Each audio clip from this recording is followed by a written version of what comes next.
من شرور أنفسنا ومن سيئات أعمالنا من يهده الله فلا مضل له ومن يضلل فلا هادي له وأشهد أن لا إله إلا الله وحده لا شريك له وأشهد أن محمدا عبده ورسوله أما بعد أعوذ بالله من الشيطان الرجيم يا أيها الناس اتقوا ربكم الذي خلقكم من نفس واحدة وخلق منها زوجها وبث منهما رجالا كثيرا ونساء واتقوا الله الذي تساءلون به والأرحام إن الله كان عليكم رقيبا يا أيها الذين آمنوا اتقوا الله حق تقاته ولا تموتن إلا وأنتم مسلمون يا أيها الذين آمنوا قولوا قولا سديدا يصلح لكم أعمالكم ويغفر لكم ذنوبكم ومن يطع الله ورسوله فقد فاز فوزا عظيما எல்லா புகழும் புகழ்ச்சியும் அல்லாஹ் ஒருவனுக்கே உரித்தாக அவனுடைய சாந்தியும் சமாதானமும் நபிகள் நாயகம் ஸல்லல்லாஹு அலைஹி வஸல்லம் அவர்கள் மீதும்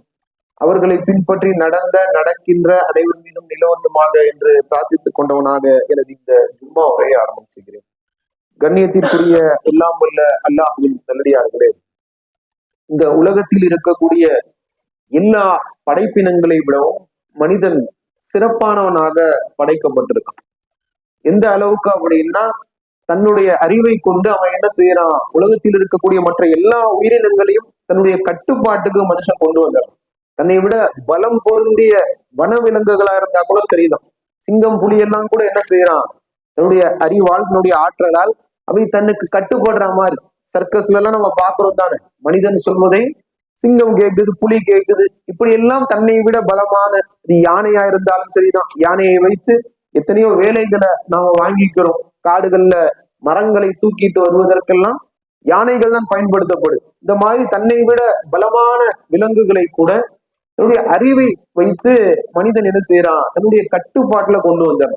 தாவரங்களை கூட ஒரு பயிரை விளைவிக்கிறதுக்கு அது எப்படி விளைவிக்கணும், அது எவ்வளவு பெருசா வரணும், ஹைபிரிட்னு சொல்லி இப்ப பார்க்கணும் தானே, பழங்கள்லாம் பெருசு பெருசா, இப்படி தன்னுடைய ஆற்றலை கொண்டு எல்லா உயிரினங்களையும் தன்னுடைய கட்டுப்பாட்டுல வைக்கிறான். இதற்கு காரணம் அவனுக்கு வழங்கப்பட்டிருக்க பகுத்தறிவு, சிந்தனை திறன். இது மற்ற உயிரினங்களுக்கு வழங்கப்படல். அந்த பகுத்தறிவு, அந்த சிந்தனை திறனை மேம்படுத்துவதற்கு, அதை இன்னும் சிறப்பாக்குவதற்கு ஒரு மனிதனுக்கு எது உதவும் அப்படின்னா கல்விதான். அதனாலதான் இஸ்லாம் என்ன செய்யுது, கல்வி அதிகமாக வலியுறுத்து. முதல் மனிதர் படைக்கப்பட்டவன கூட அவருக்கு கல்வி ஞானத்தை தான் அல்லாஹ் கொடுக்கிறான். அல்லாஹ் அதை பத்தி நிறைய இடங்கள்ல குர்ஆன்ல சொல்றான்.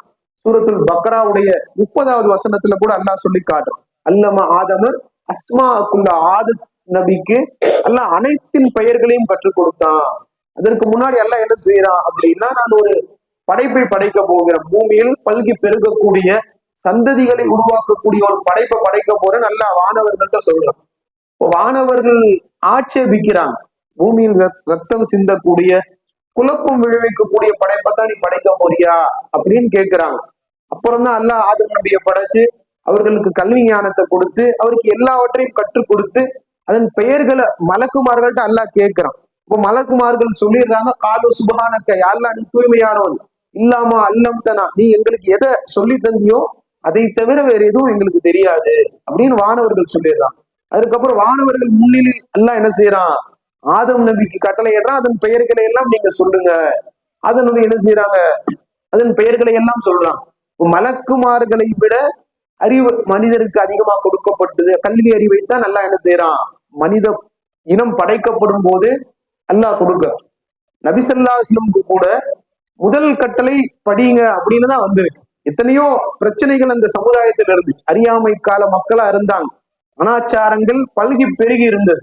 ஜாஃபர் ரலியல்லாஹு கூட சொல்லுவாங்க தானே, நஜ்ஜாசி மன்னர் ஜாஃபர் ரலியல்லாஹு விசாரிப்பாங்க, நீங்க ஒரு புதிய மார்க்கத்தை பின்பற்றுங்களே, அந்த மார்க்கம் என்ன சொல்லுது அப்படின்னு கேட்கும் போது அவர் ஜாஃபர் ரலியல்லாஹு சொல்லுவாங்க, நாங்க ஒரு அறியாமை கால மார்க்கத்துல இருந்தோம், நஅபுதுல் அஸ்னாம், நாங்க சிலைகளை வணங்கிக்கிட்டு இருந்தோம், நாக்குலு மைதா, இறந்ததை சாப்பிட்டுக்கிட்டு இருந்தோம், எங்களோட ரத்த உறவுகளை நாங்க அறுத்து வாழ்ந்தோம், அண்டை வீட்டாருக்கு தொல்லை கொடுத்தோம், மானக்கேடான காரியங்கள்ல நாங்க ஈடுபட்டுக்கிட்டு இருந்தோம், நாங்க எங்கள்ல பலமானவங்க பலவீனர்களை தொல்லைப்படுத்திக்கிட்டு இருந்தோம், இப்படி எல்லாம் ஒரு மோசமான வாழ்க்கையை நாங்க வாழ்ந்துகிட்டு இருந்தோம். ஜாஃபர் ரலியல்லாஹு என்ன செய்வாங்க, இஸ்லாத்திற்கு முன்னாடி அவர்கள் வாழ்க்கை எப்படி இருந்துச்சுன்னு நஜ்ஜாசி மன்னர்கிட்ட பட்டியல் போடுவாங்க.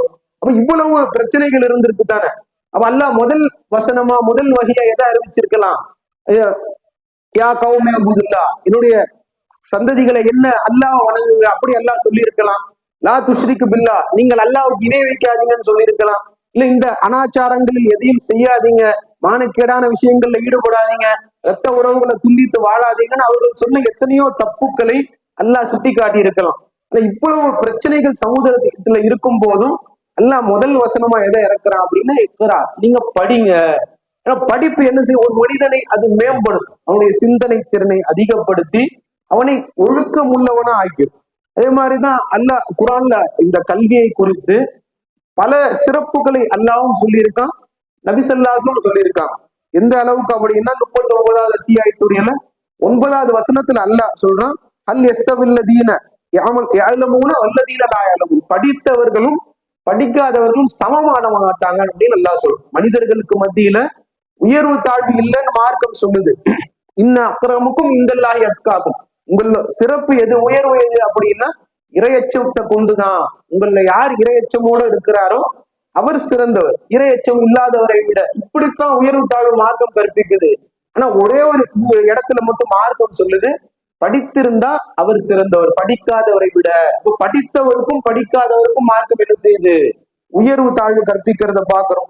அதே மாதிரி எத்தனையோ செல்வங்கள் மனிதனுக்கு வழங்கப்படும், அவை எல்லாம் அல்லாஹ்வுடைய அருட்கொடை.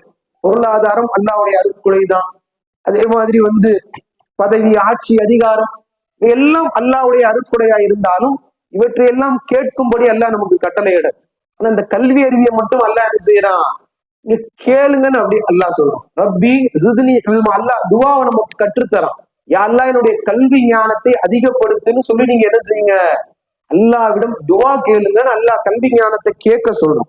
அதே மாதிரி நபி ஸல்லல்லாஹு அலைஹி வஸல்லம் கூட சொன்னாங்க, யார் கல்வியை தேடி ஒரு வழியில பயணிக்கிறாரோ, கல்வியை தேடி ஒரு வழியில ஒரு பாதையில் பயணிக்கிறாரோ, அவருக்கு சுவனத்துடைய பாதையை அல்லாஹ் எளிமையாக்கிறான், லேசாக்கிறான் அப்படின்னு நபி ஸல்லல்லாஹு அலைஹி வஸல்லம் சொல்றாங்க. அப்போ கல்வியை தேடி போவது இப்படி மறுமை பயணத்தை லேசாக்கும், நம்ம சுவனத்துக்கு ஈஸியா போயிடலாம் அப்படின்னு நபி ஸல்லல்லாஹு அலைஹி வஸல்லம் சொல்றாங்க. அதே மாதிரி ஒரு தப்பை கூட இந்த கல்விக்காக மார்க்கம் அனுமதி. பொறாமைப்படுறது என்பது மார்க்கத்துல தடை செய்யப்பட்ட விஷயம். நபி ஸல்லல்லாஹு அலைஹி வஸல்லம் கூட சொல்றாங்க, நெருப்பு விறகுகளை அழிச்சிடுற மாதிரி, நெருப்புல விறகு வச்சா அது எரிஞ்சு இல்லாம போயிருந்தா கரியா போயிரும், சாம்பலா போயிருமே. இப்படி நெருப்பு விறகு கட்டைகளை அழிப்பது போல பொறாமை என்ன செய்யும்? உங்க நன்மைகளை எல்லாம் அழிச்சிரும். நீங்க பொறாமப்படாதீங்க நபி ஸல்லல்லாஹு அலைஹி வஸல்லம் சொல்றாங்க. இந்த பொறாமையை கூட அல்லாஹ்வுடைய தூதர் என்ன செய்யறாங்க? 2 விஷயத்துல அனுமதி தராங்க. அதுல ஒண்ணு கல்வி. ஒருத்தருக்கு நிறைய செல்வம் கொடுக்கப்பட்டிருக்கு, அந்த செல்வத்தை வச்சு அவர் என்ன செய்யறாரு? நிறைய தான தர்மங்கள் செய்யறாரு. அப்ப இதை பார்த்து நாம பொறாமப்படலாம். எனக்கும் இப்படி செல்வம் இருந்தா நானும் தான தர்மம் செய்து நிறைய நன்மைகளை ஈட்டுக் கொள்வேன்னு ஒருத்தர் பொறாமப்படலாம். அது 2வது விஷயம் என்ன அப்படின்னா கல்வி. ஒருத்தருக்கு கல்வி ஞானம் வழங்கப்பட்டிருக்கு, அந்த கல்வி ஞானத்தை வைத்து அவர் நல்வழியில மார்க்கத்தை எத்தி வைக்கிறாரு, வேற காரியங்கள் செய்யறாரு. இது போல எனக்கு இருந்தா நானும் செய்வேனே அப்படின்னு கல்வி விஷயத்துல பொறாமைப்படலாம்னு கூட மார்க்கம் சொல்லுது. அப்ப இந்த அளவுக்கு என்ன செய்யுது? கல்வியை மார்க்கம் வலியுறுத்து. அப்ப இதெல்லாம் சொன்னோன்னு நாம என்ன நினைப்போம்? இதெல்லாம் மார்க்க கல்வியை பத்தி பேசு. நான் இவ்வளவு பட்டியலிட்ட நம்மள யாரை கேட்டாலும் என்ன செய்வோம்? இந்த சிறப்பு எல்லாம் மார்க்க கல்விக்கு, அப்படித்தான் நாம சொல்லுவோம். ஆனா இஸ்லாத்தை பொறுத்த வரைக்கும் மார்க்க கல்வி உலக கல்வின்னு அது பிரிக்கவே இல்லை.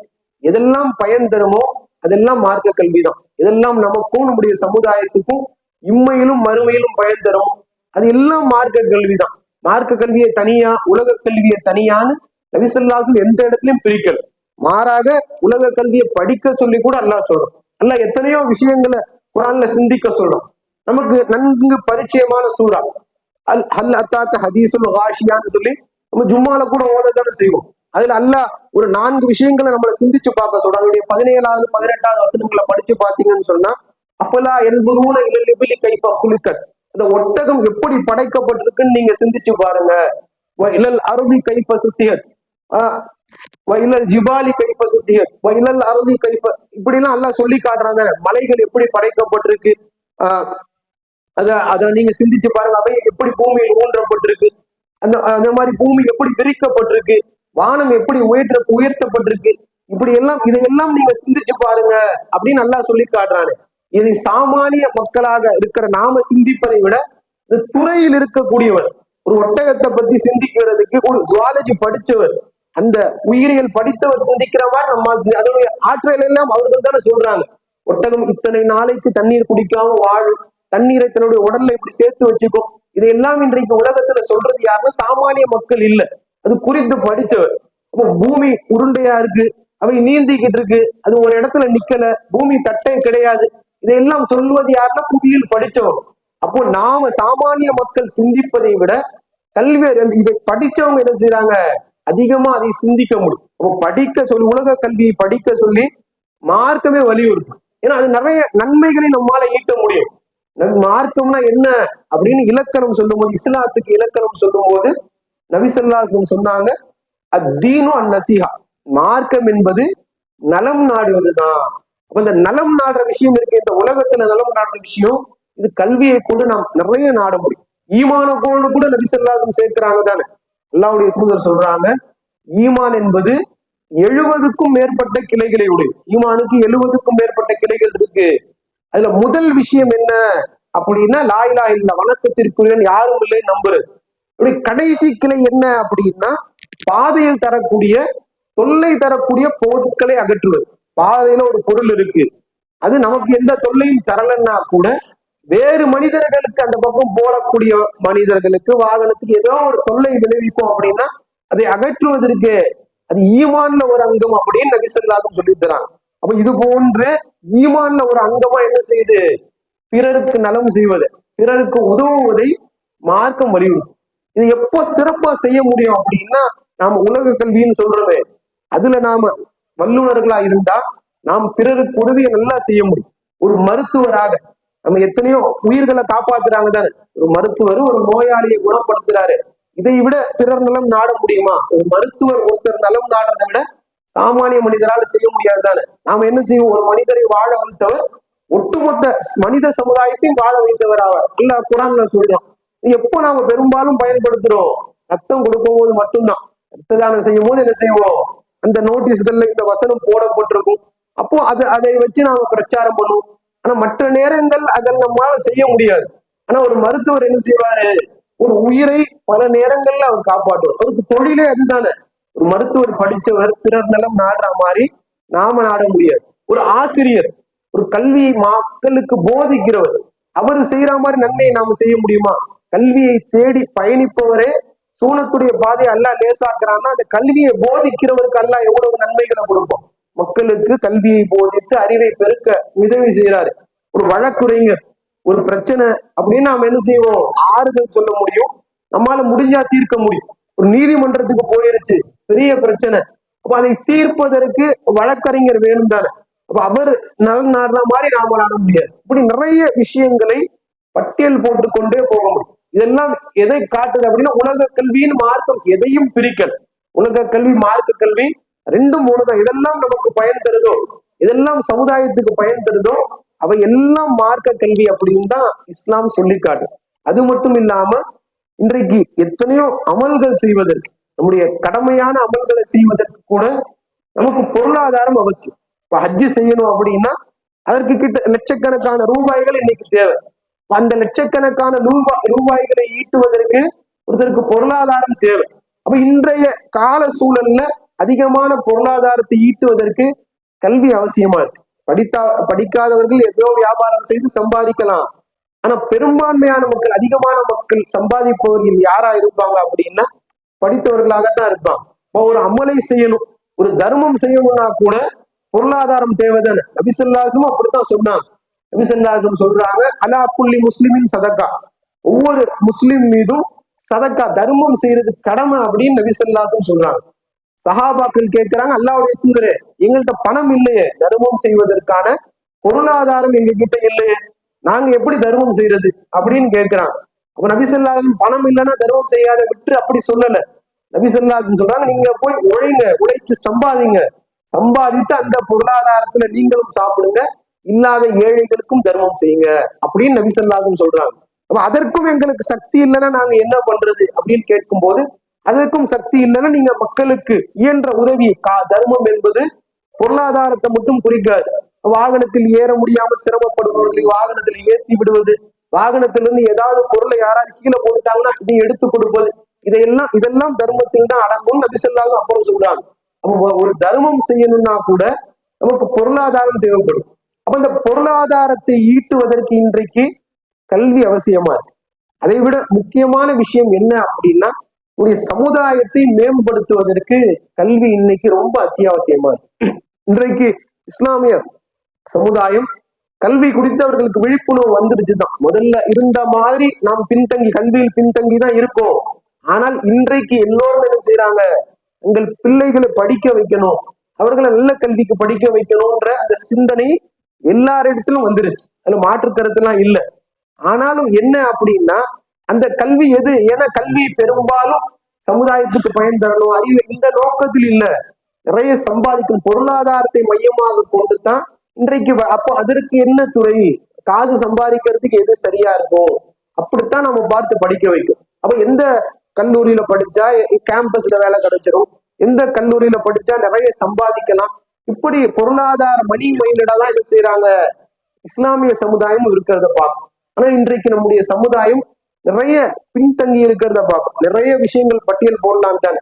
ஒரு வழக்குரைஞர்னு எடுத்துக்கிட்டா முஸ்லிம்களுக்காக வாதாடுவதற்கு நல்ல வழக்குரைஞர்கள் கிடையாது. எத்தனையோ கேஸ் என்ன செய்யுது, முஸ்லிம்கள் சார்ந்த கேஸ் கோர்ட்ல பெண்டிங் இருக்கிறத பார்க்கும், ஒரு முடிவு வராம இருக்கிறத பார்க்கும். அப்போ பல ஆண்டுகள் பல மாதங்கள் விசாரணை கைதியாகவே முஸ்லிம்கள் எத்தனையோ பேர் சிறையில இருக்கிறத பார்க்கும். அவர்களுக்காக வாதாட நல்ல வழக்குரைஞர்கள் கிடையாது. இந்தியாவிலேயே சிறப்பான வழக்கறிஞர்கள், அவர்கள் போய் நின்னாலே அந்த கேஸ் ஜெயிச்சிரும். இப்படி பட்டியல் போடுறோமே, அந்த லிஸ்ட்ல ஒரு 10 பேர்லயாவது முஸ்லீம் இருப்பாங்களான்னு பார்த்தா நிச்சயமா இருக்க மாட்டாங்க. எல்லாம் யாரு, எல்லாம் வேறு சமுதாயத்தை சேர்ந்த மக்கள். ஆனா அதுல கிறிஸ்தவ சமுதாயம் நிறைய இருக்கிறான். அப்ப அதனால அவர்கள் நம்மை போன்ற எண்ணிக்கையில மைனாரிட்டியா இருந்தா கூட அவர்களுக்கு பல பிரச்சனைகள் வருவதில்லை. காரணம் என்ன அப்படின்னா, அவர்களுக்காக வாதாடுவதற்கு, அவர்களுக்காக குரல் கொடுப்பதற்கு நிறைய வழக்குரைஞர்கள், நிறைய மக்கள், அவர் படித்த மக்கள் இருக்கிறத பார்க்கும். எத்தனையோ அரசு அதிகாரிகள் நீங்க பாருங்க, நாம் பார்த்தாலே தெரியும், எத்தனை உயர் அதிகாரிகள் இருக்காங்க காவல்துறையில, ஏசி டிசி அந்த லெவல்ல. அவங்க நேம் பிளேட்டை பாருங்களேன், பல பேர் கிறிஸ்துவ பேர்களா இருக்கு. அதே மாதிரி அவர்கள் தமிழ் பேர் வச்சிருப்பாங்க, கிறிஸ்துவர்களா இருப்பாங்க. எத்தனை உயர் முஸ்லிம் அதிகாரிகள் இருக்காங்க. ஆனா இன்றைக்கு ரொம்ப குறைவுதான். ஒருத்தர் 2 பேர் இருந்தாலும் அது மிகப்பெரிய அதிசயம் தான். அப்ப அந்த நிலையில் சமுதாயம் இருக்கும் போது, அப்ப சமுதாயத்தை கல்வியிலும் நாம மேம்படுத்தணும்னு சொல்லி நாம் செய்யக்கூடிய பணிகள், தௌஹீத் ஜமாத் எத்தனையோ மார்க்க பணிகள் செய்யறதுல கல்விக்காகவும் நாம் என்ன செய்யறோம், நிறைய முயற்சிகளை எடுக்கும். ஏன்னா அது சமுதாயத்துடைய முன்னேற்றம் அதுல சார்ந்து இருக்கிறதுனால. அப்ப எந்த கல்வியை படிக்கணும், இன்றைக்கு எந்த கல்வி பொருத்தமா இருக்கும், இந்த ஏஐன்னு வந்துருச்சு, எது உண்மை எது பொய்ன்னு கண்டுபிடிக்க முடியாத அளவுக்கு எத்தனை வீடியோக்கள் நம்ம பார்க்கிறோம். எத்தனையோ வீடியோ வருது, அது உண்மையா பொய்யான்னு தெரியல. அப்ப அந்த மாதிரி ஏஐ டெக்னாலஜி இப்போ எப்படி, அப்ப இன்றைக்கு பொருந்தக்கூடிய படிப்பு என்ன, அதுலயும் அரசாங்க துறைக்கு வேலைக்கு போவதற்கு எதை படித்தால் அரசு துறைக்கு வேலைக்கு போகலாம், எதை படித்தால் இன்றைய காலகட்டத்தில் நாம் சமாளிக்க, நம்முடைய வாழ்க்கையை ஒழுங்கான முறையில் சீரா அமைச்சிக்க முடியும், நம்முடைய சமுதாயத்துக்கு எதை படிச்சா ஒழுங்கான முறையில சமுதாயத்துக்கு ஏதாவது பங்காற்ற முடியும், இப்படி எல்லாம் மாணவர்களுக்கு என்ன செய்யணும், நம்ம நிறைய சந்தர்ப்பங்கள்ல அறிவுரை வழங்கிட்டு இருக்கோம்.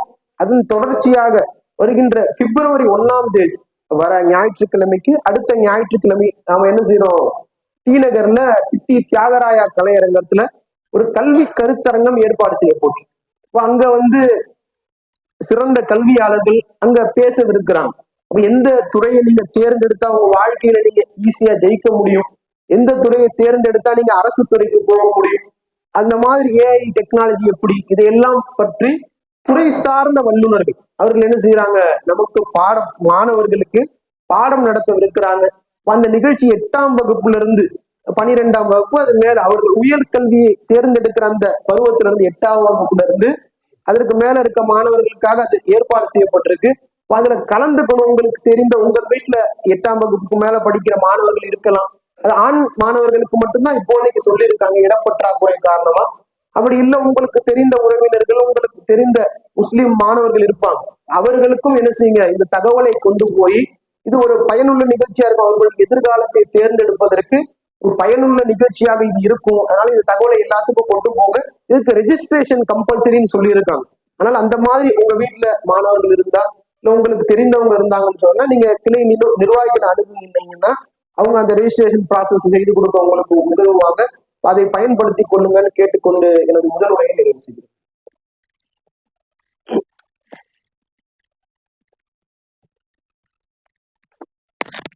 அல்ஹம்துலில்லாஹ் நஹ்மதுஹு வஸல்லி அலா ரசூலில் கரீம். கண்ணியத்திற்குரிய எல்லாம் வல்ல அல்லாஹ்வின் நல்லடியார்களே, உலக கல்வி அப்படின்னும் போது அதோட மார்க்க கல்வியை விட்டுருங்க அப்படின்னு பொருள் இல்லை. மார்க்க கல்விக்கு நாம இன்னும் கூடுதல் முக்கியத்துவம் கொடுக்கும். ஏன்னா உலக கல்வி மட்டும் இருந்துச்சு அப்படின்னா எந்த பயனும் இல்லாம போயிடும். எத்தனையோ படித்த நபர்கள் நல்ல படிப்பு படிச்சிருக்காங்க, ஆனா அவர்களுடைய செயல்களை பார்த்தோம்னு சொன்னா இஸ்லாத்திற்கு முற்றிலும் மாற்றமா இருக்கிறத பார்க்கணும். சமீபத்துல கூட கடையநல்லூரை சேர்ந்த ஒரு பெண் அவ ரீல்ஸ் எல்லாம் போடுறாங்க. எப்படி போடுறாங்கன்னா ஹிஜாப் அணிஞ்சு என்ன செய்யறாங்க, புர்காலாம் நல்லா ட்ரெஸ் எல்லாம் கரெக்டா போட்டிருக்காங்க. ஆனா சினிமா பாடல்களுக்கு இதற்கெல்லாம் என்ன செய்யறாங்க, அவங்க ரீல்ஸ் போடுறாங்க. அப்ப அவர்களை கண்டித்து என்ன செய்யறாங்க, சிலர் அவங்க பெற்றோர்கிட்ட புகார் தெரிவிக்கிறாங்க, உங்க மகை இந்த மாதிரி எல்லாம் இன்ஸ்டால பண்ணுது அப்படின்னு சொல்லும் போது அந்த பெண் அதற்கும் ஒரு பதில் வீடியோ, அது பல பேருக்கு தெரிந்திருக்கலாம். கடையநல்லூர் மானம் என்னாலதான் போகுதா, இந்த இந்த பெண் இப்படி கடையநல்லூர்ல நடக்கிற தப்பையெல்லாம் பட்டியலிட்டு என்ன செய்யறாங்க, அந்த பெண் அதற்கு ஒரு வீடியோ போடுறாங்க. அதை பிடித்து கொண்டு இன்றைக்கு என்ன செய்யறாங்க, இஸ்லாமிய விரோதிகள், இஸ்லாத்திற்கு அவப்பேர் ஏற்படுத்தணும்னு நினைக்கிறவங்க அதை நல்லா ஷேர் பண்ணிட்டு அந்த பெண்ணை என்னமோ முஸ்லீம்கள்லாம் கொடுமைப்படுத்துற மாதிரி அப்படி ஒரு தோற்றத்தை உண்டு பண்ணிடுறாங்க. அப்ப நம்மளும் என்ன செய்யறோம், நமக்கு சரியான மார்க் அறிவு இல்லாததுனால எத்தனையோ பேர் என்ன செய்யறாங்க, அதுல போய் கமெண்ட், உனக்கு கொலை பண்ணிடுவேன், கூத்திடுவேன். அப்ப இதை பார்த்துட்டு பாத்தீங்களா, இஸ்லாத்துல சுதந்திரம் இல்ல, ஒரு பெண் சுதந்திரமா அவர் நினைச்சது செய்ய முடியல, வெட்டிடுவேன் குட்டிடுவேன். இப்ப இந்த கமெண்ட் போடுறவங்க எல்லாம் யார் அப்படின்னு நம்மை போன்ற மக்கள், அவர்களுக்கு மார்க் அறிவு இல்லை. அப்ப மார்க் அறிவும் ரொம்ப முக்கியம். மார்க் அறிவு இல்லை அப்படின்னா எவ்வளவு அறிவு இருந்தாலும் அவனுக்கு பயன் தர. அப்ப எவ்வளவு சிறந்த அறிவாளியா தான் இருந்தான் இப்ளீஸ். ஆனா ஆதமுக்கு பணிய சொல்லி அல்லாஹ் கட்டளையிடும் போது அவன் ஏன் பணியல அப்படின்னா அவன் அறிவு அவனுக்கு பயன் தர. அப்ப அல்லாஹ் படைச்சவன் சொல்றானே செய்யணும்ன்ற அந்த சிந்தனை அவனுக்கு வராமல் போனதுனால அவன் நரகவாசி ஆயிட்டான். அப்ப மார்க் அறிவு இல்லை அப்படின்னா நம்ம என்ன செய்வோம், நம்ம எவ்வளவு உயர்ந்த படிப்பு படிச்சாலும் அது பயனற்று போயிடும். அப்போ அந்த மாதிரி படிச்சவங்க என்ன செய்வாங்க, பொருளாதாரம் ஈட்டுவது, தன்னுடைய நலம் இப்படி போயிடுவாங்க. பிள்ளைகளுக்கு உலக கல்வியை சொன்னாலும் இந்த நிகழ்ச்சியில நம்ம மார்க்க கல்வியை வச்சிருக்கோம். அப்ப மார்க்க கல்விக்கும் நாம முக்கியத்துவம் கொடுக்கணும். அப்ப கிளைகள்ல நடக்கக்கூடிய அந்த மதரசா, தர்வியா, இதற்கெல்லாம் நம்முடைய பிள்ளைகளை என்ன செய்யணும், நம்ம நேரம் ஒதுக்கி அனுப்பணும். அதே மாதிரி பெண்களுக்கு இப்போ கூட இங்க ஹிப்ஸ் மதரசா நடந்து குரானை மனனம் செய்யக்கூடிய அந்த மதரசா இங்க நம்ம பள்ளியில தினமும் காலையில 5 மணில இருந்து 7 மணி வரைக்கும், பஜர்ல இருந்து 7 மணி வரைக்கும் நடந்துகிட்டு. இப்போ உங்க வீட்டு பெண்கள் யாராவது குரானை மனனம் செய்யும் அவங்களுக்கு ஆர்வம் இருக்குன்னா அவங்க என்ன செய்யலாம், நீங்க நிர்வாகியில தொடர்பு கொண்டு அதுல கூட சேர்ந்துக்கலாம். இப்போ மார்க்க கல்விக்கும் நாம முக்கியத்துவம் கொடுத்தா தான் மறுமையில வெற்றி பெற முடியும். அப்படிப்பட்ட நன்மக்களாக எல்லாம் நம்ம நீதிமாக்க புரிவானாக இருக்கிறார்.